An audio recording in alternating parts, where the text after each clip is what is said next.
Have you ever wondered what it takes to be a rocket scientist? Today, I am talking to Adam Laakmann, who is the Ballistician, unofficial VP of Morale, and purveyor of rocket backs at Aerojet Rocketdyne.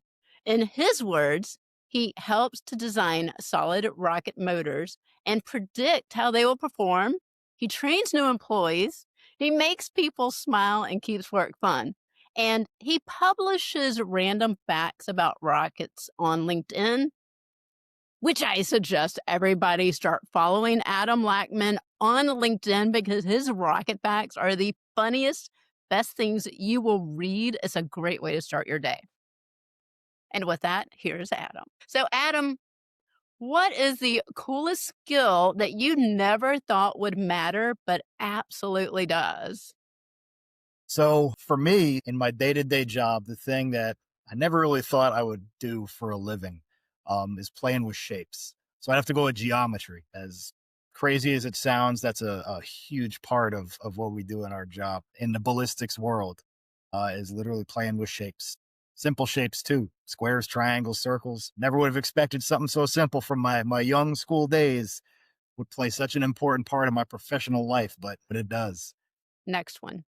Three words you would use to describe yourself. Say you're trapped in an elevator and you're not going to give an elevator pitch, but somebody looks at you and goes, okay, so tell me who you are in 3 words. Besides handsome. All right. Not an elevator pitch. I'd say loyal, definitely loyal to my friends, my coworkers, family, all that. Passionate, especially about the work I do.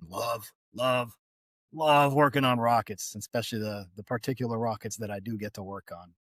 And I don't know what the adjective for this is, but mentor.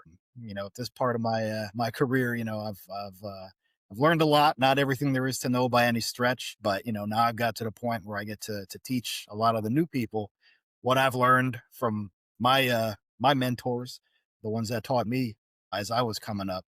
So now I get to pay that forward and pass that knowledge on to them. So loyal, passionate, mentor. And we all need champions. I'm so glad there's a group of kids that have you to be their mentor because you're a lot of fun to hang out with. We laugh a lot. So, what is something you're oddly good at that has nothing to do with your job titles? I've seen your drawings on your rocket backs. I'm All not right, I'm not so I gonna am go that way. oddly not good at drawing with crayons, but they get the point across. It gets the job done. Yeah, But yeah. something I'm actually really good at is making ice cream. I worked at That's the Dairy cool Queen for 3 years before I got into huh? rockets. I worked at Dairy Queen. I was really good at making ice cream. Getting that little swirl you see on the top of the Dairy Queen cones and the balls, Yeah. perfect. And in particular, the peanut butter parfait.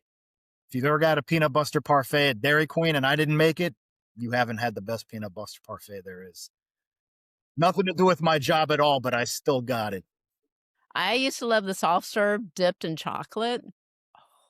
That was That's good so good. stuff. That was a Every winner. time I went to Dairy Queen, I was like, "Give me a soft serve with chocolate dip." Oh, Can't go wrong with that. now I wanna Get go to that Dairy nice Queen to curl go on get one. top. So next one, what is a skill you didn't know was valuable until somebody thanked you for it?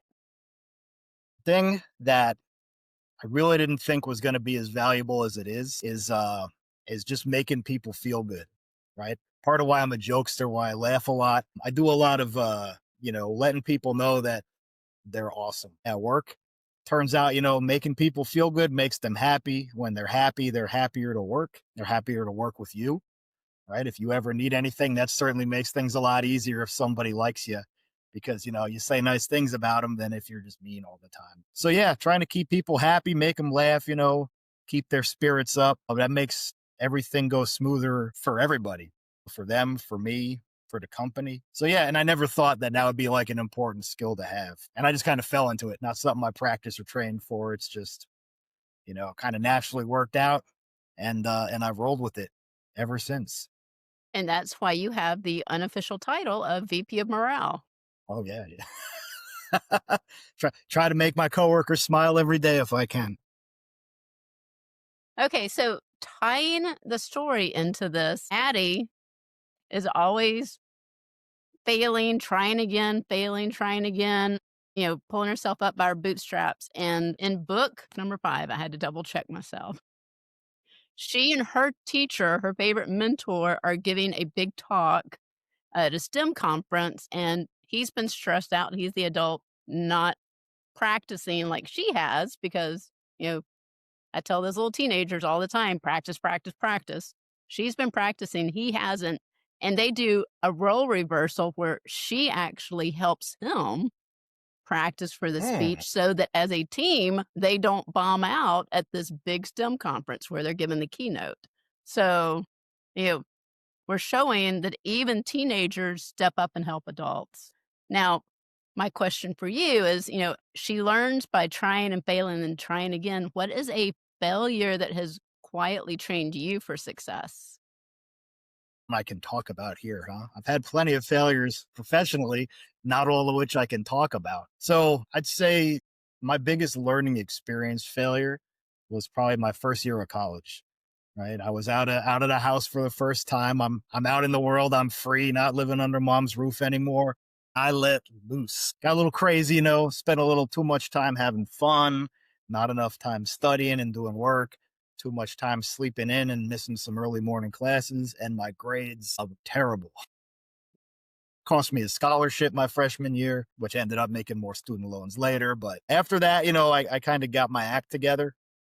My second year of college and everything after that, put a little more effort in, still had fun, right? Just dialed it down, found balance between fun and doing what I was in school to do, which is learn. So, I studied more, I did better in tests, I'd get up and go to my early classes, and I turned it around. I actually did pretty good by the time I was done with school. Go Gators. And yeah, and then ended up landing, me a job working in rockets. Where it could have just ended me like, getting thrown out of school if I kept going down the path I was on after my first year. So that kind of hit hard. And yeah, I didn't want to fail out. So I learned a valuable lesson, which is probably good. Letting loose a little bit is nothing wrong with that. A little too much I did, but I learned from it, turned it around, and ended up coming out okay at the end. Yep. Yep. That's a great fail to a win right there. And the great thing about college and training too is like you're training to do something that you love versus, or hopefully you will Good. love it, versus in high school, you're just needing to learn so that you can get to that point that you can start training on a specific. Like I said, geometry, the simple shapes that I learned in elementary school, kindergarten, and also coloring. Not as Yep. good at that, but the shapes, it turns out like, as an adult, well into my life, well into my career, I'm still using stuff that I learned back in elementary school. So yeah, you never know what you're learning in school that's going to come in handy in life. So while you don't like it, you don't think it's important while you're doing it, Do you it. never know when it's going to come up and be like, man, I'm glad I paid attention and learned that. So, what's one small thing a kid could practice this week that would help them later All right, this is besides an important using one. their color crowns correctly? This is something that has probably been the most important lesson I've ever learned in my life. Not really a lesson, but a skill. And that's how to change a tire. Yes. You know, that might not directly help you in any job, but it's going to help you getting to that job or getting from it when you run something over and you're sitting there with a flat. Knowing how to change it sure beats like, waiting on a tow truck to come and help you and paying. It's not hard. You Yes. get a little dirty, which I think is fun. You feel accomplished afterwards and you never get stranded anywhere. So, yeah, that's probably the most important life skill anybody needs to learn is how to change a tire. And if you got time this weekend, go practice. Go lift the car up, take a tire off the car, put the spare on, swap them back out, and go celebrate with a nice Coke or a Dairy Queen ice cream afterwards to reward yourself for a job well done. You'll be grateful later in life when you have to change a tire for real. Well, thank you for being on the show with us, Adam. Thank Everyone, you for having me.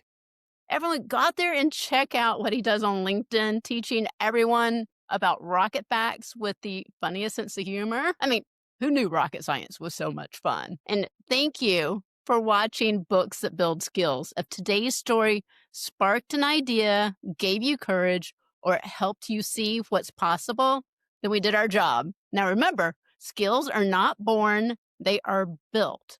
One choice, one challenge, one brave step at a time. So hit subscribe, share this video with someone who needs it, and keep exploring, building, reading, and dreaming big.